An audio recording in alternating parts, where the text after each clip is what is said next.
Assalamualaikum warahmatullahi wabarakatuh. Yang terhormat dosen penguji UKIM 2023, perkenalkan nama saya Eni Suhemi SPD, guru mata pelajaran Bahasa Indonesia sekaligus mahasiswa PPG dalam jabatan tahun 2022 di LPTK Universitas Mataram dengan nomor peserta E1C222-110. Saya akan mengadakan uji kinerja di SMA Negeri 1 Moyobulu. Berikut video praktik pembelajaran saya.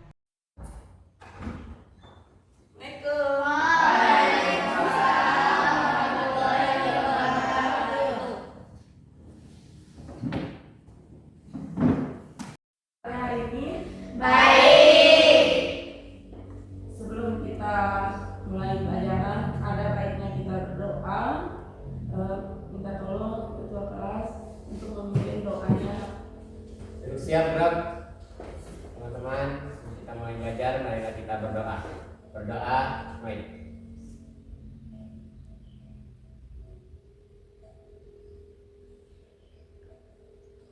Berdoa selesai.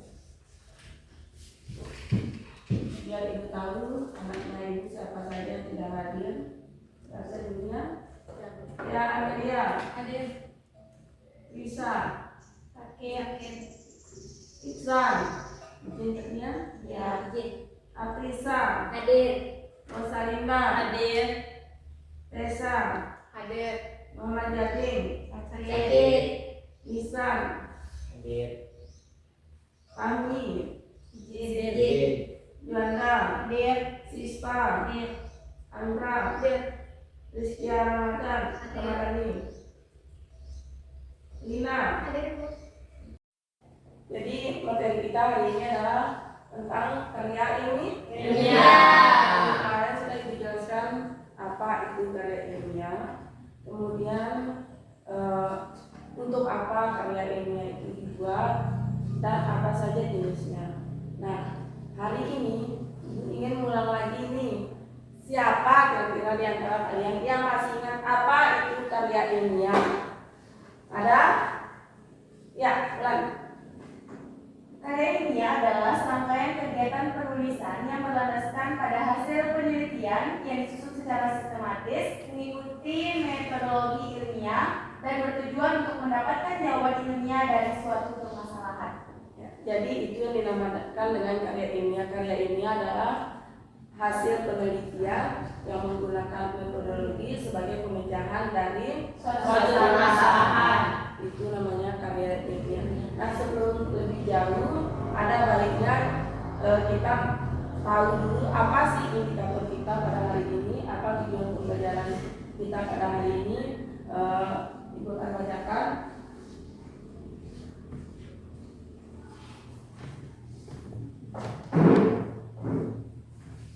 Ibu akan bacakan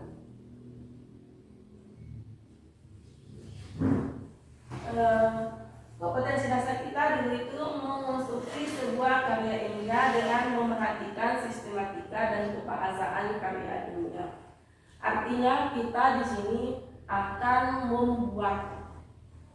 Pertama kita merencanakan, kemudian membuat karya ilmiah itu dalam bentuk nyata, dalam bentuk real.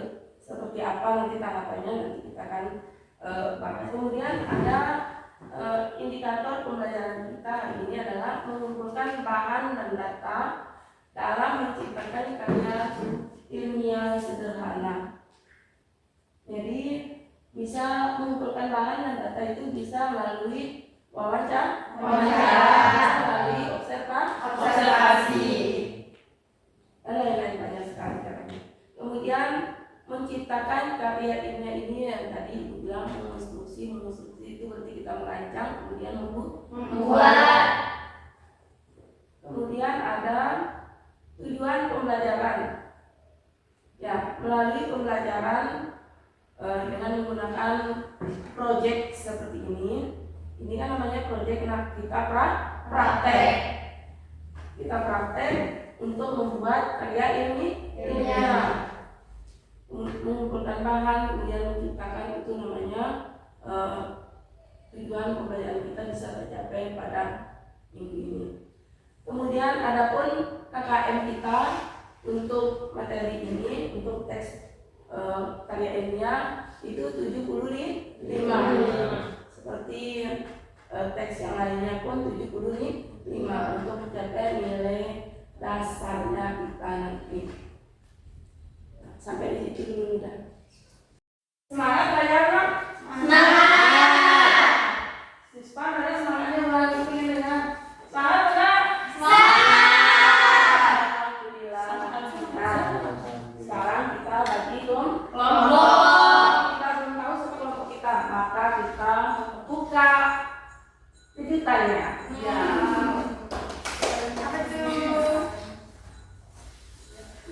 Mari diambil.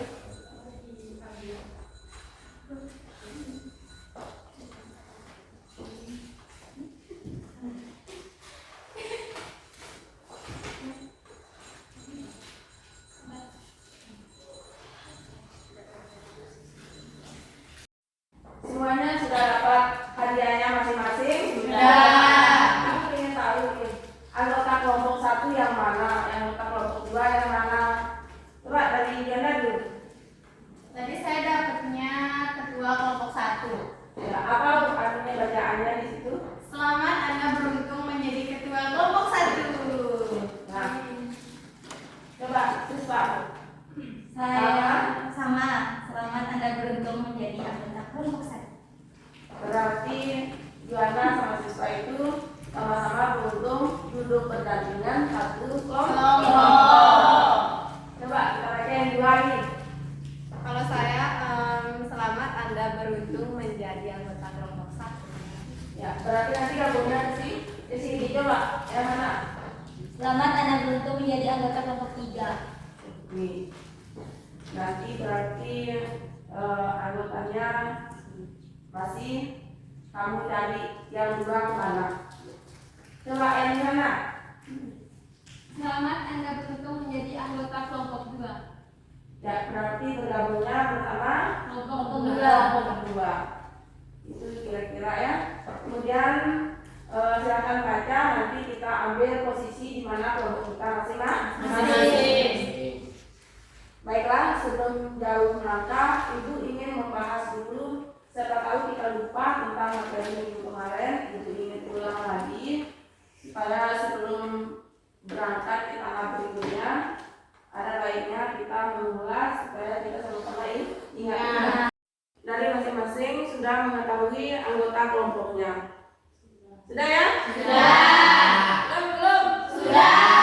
Sudah duduk bersama anggotanya. Senang? Ya, sebelum kita melangkah lebih jauh, ada baiknya Ibu bahas kembali materi minggu kemarin tentang kebahasaan karya ini.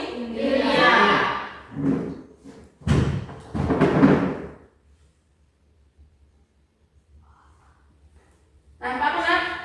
Nampak. Lihat Jan? Lihat. Sip. Lihat Trin? Lihat. Ya, jadi dalam kita menulis karya ilmiah ada beberapa kaidah kebahasaannya. Yang pertama itu menggunakan kata impersonal. Kemudian atau kata ganti. Kemudian menggunakan kalimat pasif. Kemudian menggunakan kata Reproduktif. atau tidak Ambigu. Kemudian menggunakan bahasa Denotatif. Kemudian menggunakan kata Baku. Ya, sampai di sini ada yang ingin ditanyakan? Ya, Chan? Saya mau nanya, apa itu bahasa denotatif dan konotatif? Ya, jadi bahasa denotatif itu bahasa atau kata yang menggunakan kata yang sebenarnya. Sedangkan makna konotasi adalah kata yang bukan kata yang sebenarnya atau bermakna tidak sebenarnya. Ya, contoh, dia menanam bunga di kampungnya. Itu makna denotasi. Kemudian yang makna konotasi, misal dia adalah bunga di desanya. Kata bunga itu bukan makna sebenarnya, tapi merupakan perempuan yang cantik. Yang lain ada?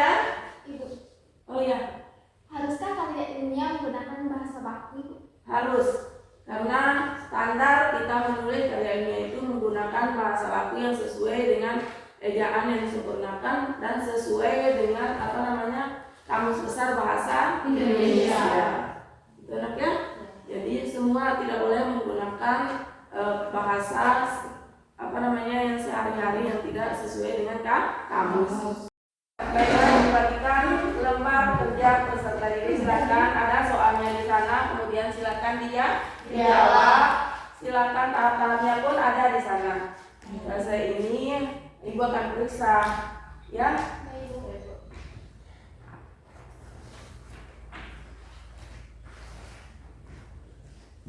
Silakan tulis di atasnya itu di sana tertera nama ketuanya siapa, anggota kelompoknya siapa.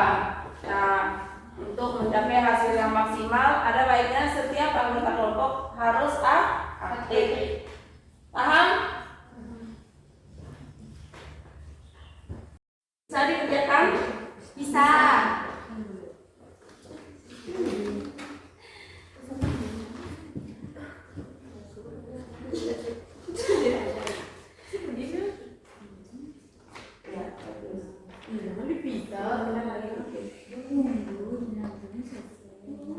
Yang ini bisa?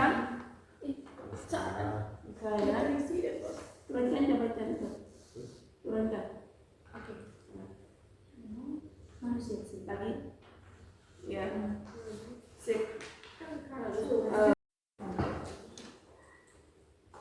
Ibu, kalau sudah selesai ini enak ya. Langkah berikutnya adalah tahap wawancara. Bu, gimana kalau kita sebagian pergi wawancara terus kitain satu orang di kelas buat ngedit? Boleh. Kalau gitu ada yang setuju? Setuju. Oke. Berarti kalau kelompok 1 nanti yang disisakan siapa? Bella. Kelompok 3 siapa yang disisakan? Saya. Kalau kelompok 3, ayo berdua. Saya. Jangan berarti yang pergi wawancara Ocha sama Atrisa. Kalau kelompok 1 berarti 3 orang yang pergi wawancaranya. Assalamualaikum. Waalaikumsalam, silakan masuk. Assalamualaikum Pak. Assalamualaikum. Waalaikumsalam, ada yang bisa dibantu? Iya Pak. Jadi tujuan kedatangan kami tadi kan kami kasih tugas untuk karya ilmiah. Judul karya ilmiah yang kami ambil itu Green School. Namanya Ya, temanya Green School. Ada beberapa pertanyaan yang ingin kami tanyakan kepada Bapak. Yang pertama, apa sih manfaat sekolah hijau? manfaat sekolah itu menambah keindahan sekolah kita, sekolah menjadi asri situ ya, kelihatan lebih nyaman lah kita ada suasananya hijau. Terus bagaimana caranya supaya sekolah kita ini bisa menjadi sekolah hijau? Caranya kita menanam pohon, memeliharanya, kemudian memelihara, kemudian menumbuhkan kesadaran kita untuk menjaga pohon itu agar dia tetap tumbuh sehingga menjadi sekolah yang lebih baik, lebih hijau ya, sesuai dengan temanya tadi, sekolah yang hijau. Nah, adakah program sekolah sendiri agar sekolah kita menjadi sekolah hijau? Ada, sering kita laksanakan penanaman pohon, kemudian Waalaikumsalam. juga gotong royong itu termasuk juga kita membersihkan lingkungan sekolah. Dengan cara seperti itu mungkin akan tumbuh kesadaran dari kita untuk memelihara lingkungan sekaligus menanam pohon di depan sekolah agar sekolah kita menjadi hijau asri sehingga menambah semangat kita untuk belajar. Oke. Terima kasih banyak Pak untuk jawabannya, biar kami rangkum dan kami masukkan ke dalam tugas karya ilmiah nanti. Ya, terima kasih atas waktunya. Ya. Baik Pak, kami permisi. Makasih Pak Hari.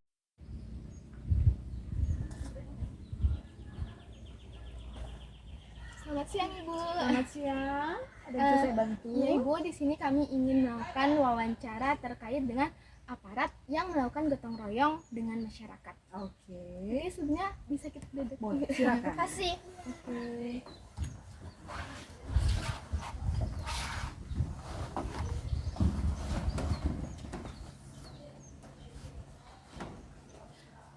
Baik Ibu, langsung saja ke pertanyaannya. Untuk yang pertama, mengapa aparat seperti tentara ini melakukan gotong royong dengan masyarakat? Aparat tentara ya yang melakukan gotong royong dengan warga masyarakat. Betul. Seperti yang kita ketahui bahwa aparat itu terlepas dia tentara, kepolisian ataupun yang lainnya itu tidak lepas dari tugasnya sebagai anggota masyarakat. Terlepas dari tugasnya nih sebagai tentara, dia tuh anggota masyarakat biasa. Anggota masyarakat yang notabene harus menjaga kebersihan dan bisa membantu masyarakat yang lain yang membutuhkan ketika ada hal-hal yang harus dikerjakan, misalnya pembersihan ketika mau melakukan 17 Agustus seperti itu, kemudian kayak bencana-bencana alam seperti itu kan mereka membantu di situ untuk melakukan pembersihan atau gotong royong di situ.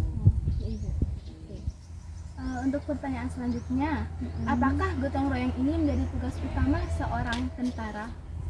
Oke, gotong royong. Ya. Tugas utama tentara itu bukanlah gotong royong, tetapi tugas utama tentara itu adalah melayani setiap masyarakat yang membutuhkan.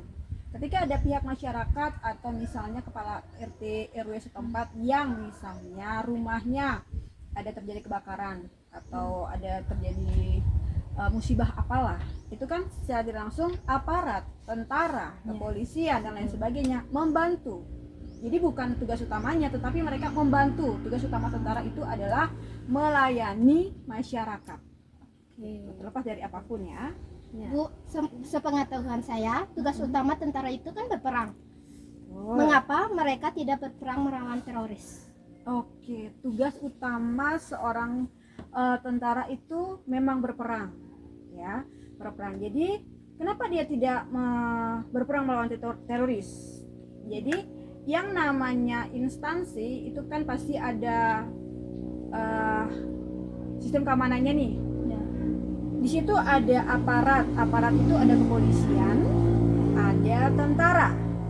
Tugas utama kepolisian itu adalah membasmi atau memberantas teroris. Nah, tugasnya tentara itu dia membantu kepolisian dalam memberantas. Kenapa? Karena teroris ini kan sangat berbahaya. Jadi yang kalian maksudnya berperang itu adalah bukan hanya berperang melawan penjajah, tetapi berperang melawan teroris. Itu kan juga musuh. Musuh siapa? Musuh negara yang harus diberantas. Ketika kepolisian tidak bisa membantu, itulah peran dari aparat tentara. Terus, apakah tentara itu ikut kegiatan gotong royong tersebut merupakan program dari pemerintah atau memang tentara itu memiliki tugas lain? Oke. Kalau gotong royong itu adalah bagian dari program kerja mereka. Jadi tentara itu bukan tidak punya kerjaan lain, ada tugasnya mereka, tetapi gotong royong itu terstruktur dia, ada kegiatannya, ada diprogramkan lah. Jadi seperti program pemerintah, ada yang namanya Sabtu Budaya kalau di sekolah, kan? Nah tentara juga biasanya itu mengerjakan atau membersihkan lingkungannya itu setiap hari Jumat. Gitu, seperti itu. Untuk pertanyaan terakhir Ibu, faktor apa saja yang mempengaruhi seorang aparat melakukan gotong royong dengan masyarakat? Oke, faktor apa saja yang mempengaruhi seorang aparat untuk melakukan gotong royong dengan masyarakat? Faktor yang pertama misalnya ketika terjadi bencana alam seperti yang saya bilang tadi, kan? Ketika ada bencana alam tuh bisa kebakaran, bisa banjir, dalam rangka misalnya dia melaksanakan acara 17 Agustus. Dia mau melaksanakan kayak misalnya Idul Adha, itu kan lingkungannya harus bersih. Nah, biasanya kepala desa itu meminta bantuan kepada mereka untuk membantu membersihkan lingkungan dia bersih. Semuanya sudah jelas Ibu, terima kasih atas waktunya. Terima kasih Bu. Terima kasih. Sudah? Kuliah dulu. Oke.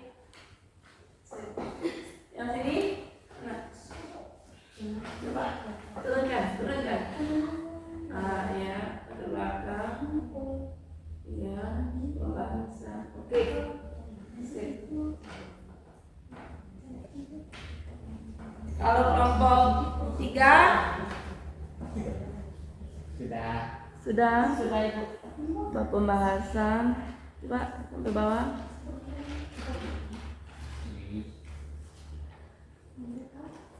Oke. Ya, untuk mempersingkat waktu, ada baiknya kita langsung dengan presentasi sebagai tahap akhir dari kegiatan kita, yaitu presentasi setelah kita membuat karya ilmiah. Karena kita sudah tahu cara membuat karya ilmiah, kemudian kita pertanggungjawabkan hasil pekerjaan kita di depan teman-teman kita. Kelompok mana yang duluan maju? Kelompok 1. Yakin kelompok 1? Yakin. Kelompok 1 sudah sanggup maju? Sanggup. Oke, baiklah, mari. Assalamualaikum warahmatullahi wabarakatuh. Waalaikumsalam warahmatullahi wabarakatuh. Saya di sini bersama teman-teman akan mempresentasikan hasil karya ilmiah yang berjudul Green School. Saya di sini sebagai moderator, Tessa sebagai penulis, Juanda Wulandari sebagai pemateri, dan Sisi Wulandari sebagai operator. Ya. Ibu, sebelumnya laptopnya bisa kami pinjam? Oh, boleh. Bisa. Biar saya bantukan.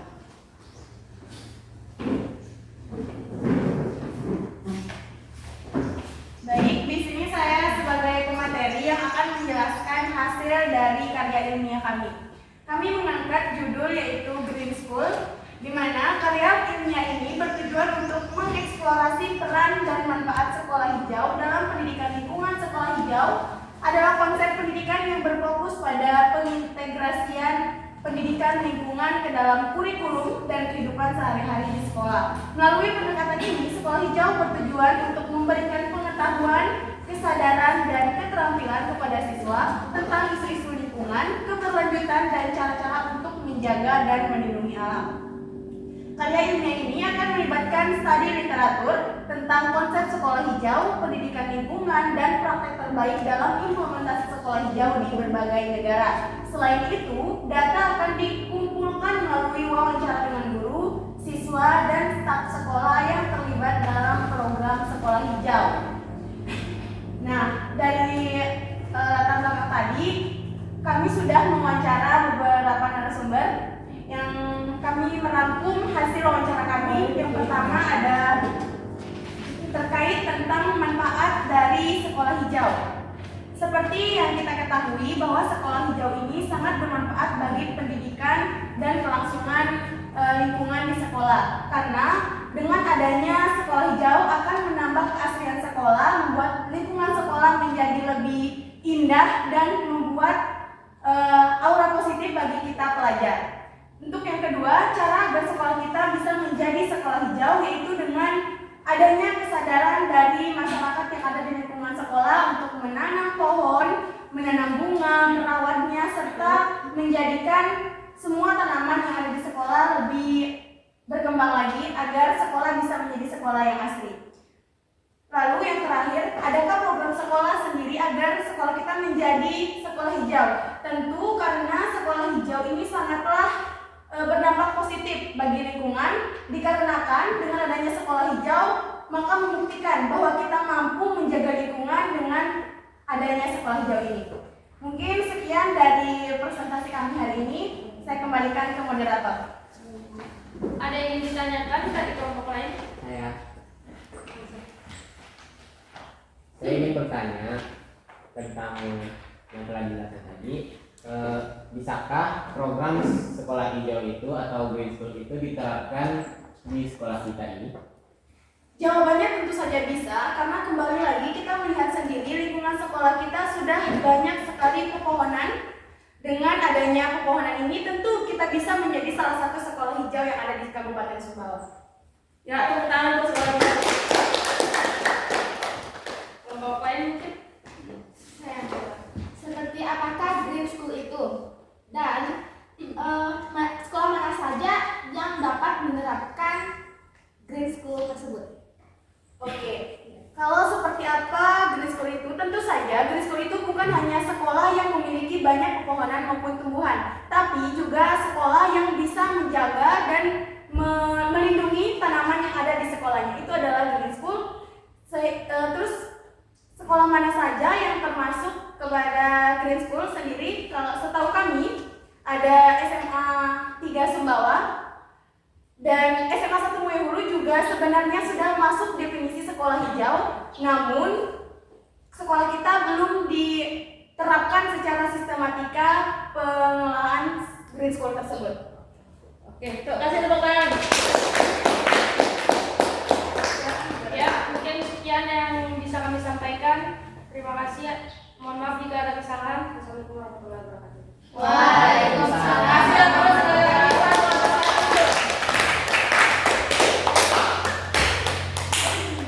Ya, selanjutnya adalah giliran dari kelompok 2.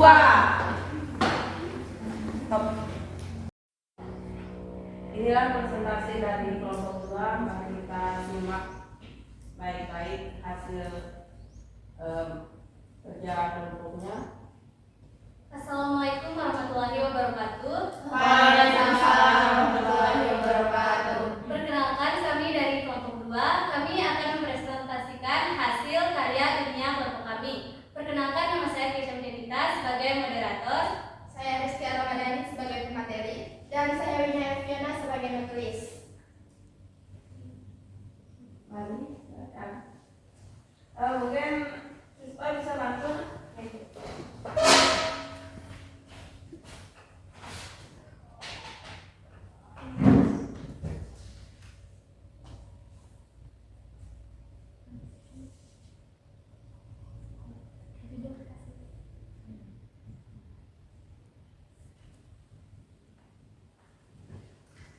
Baiklah, judul karya ilmiah kami pada kali ini adalah Gotong Royong Bersama Aparat.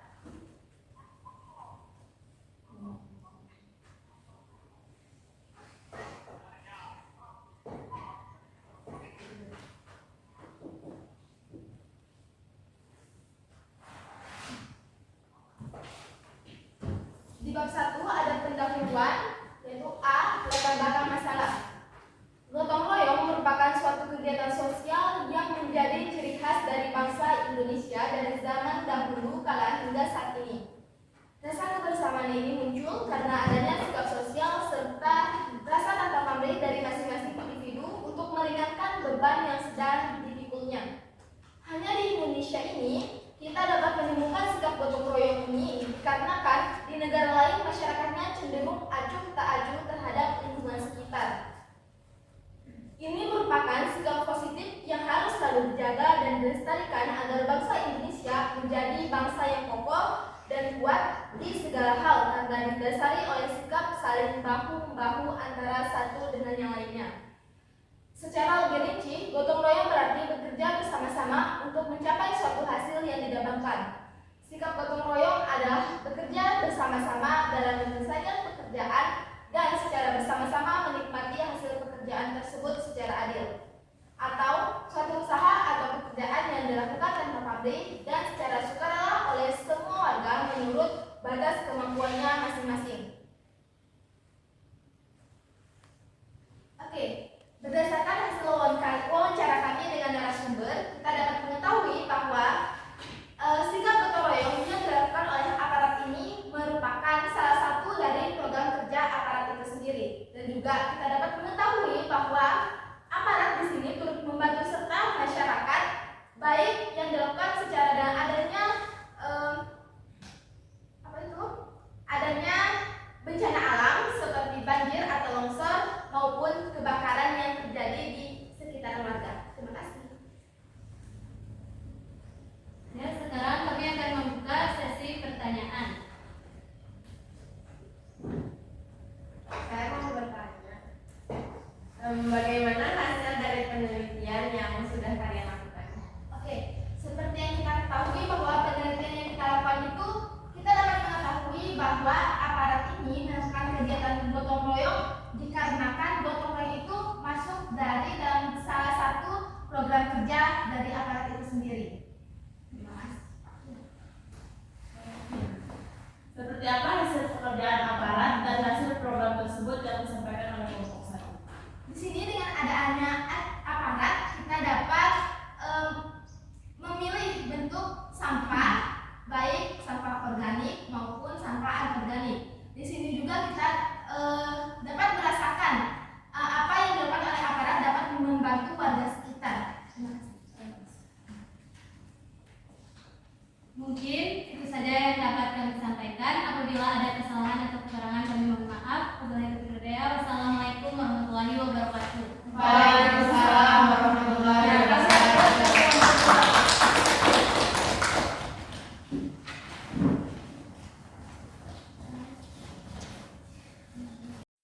alhamdulillah tadi semua kelompok sudah presentasi. Sekarang kita memilih teman kita bagaimana caranya mereka menyampaikan baik apa tidak. Kemudian Anda beri skor. Paham nak? Bisa? Geser misalnya. Kita tolong. Geser lagi ke sana ya. Ini geser. Sudah selesai penilaian. Anak betul.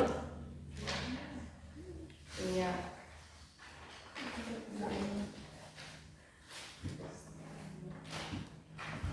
Sama tugasnya tadi. Sama tugasnya Pak. Penilaian sama tugasnya.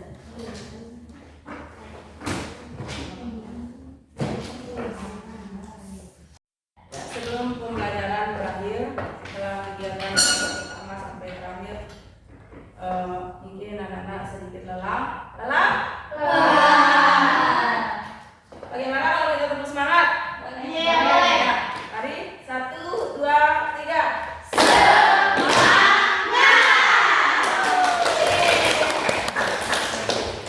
Bagaimana pembelajaran hari ini, Nak? Cukup menyenangkan? Alhamdulillah. Semoga hari-hari ke depan kita tetap belajar dalam kondisi yang menyenangkan. Kita menjadi pribadi yang lebih baik.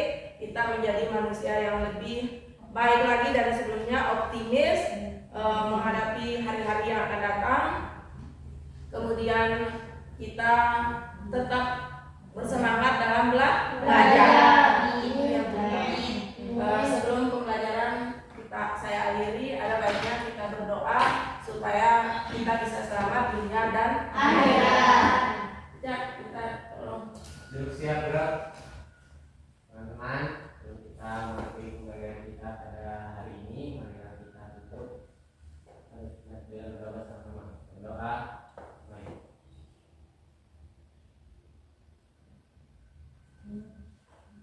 Berdoa selesai. Demikian pembelajaran kita hari ini, anak ya. Hati-hati di jalan. Salam buat orang tuanya. Assalamualaikum warahmatullahi wabarakatuh. Waalaikumsalam.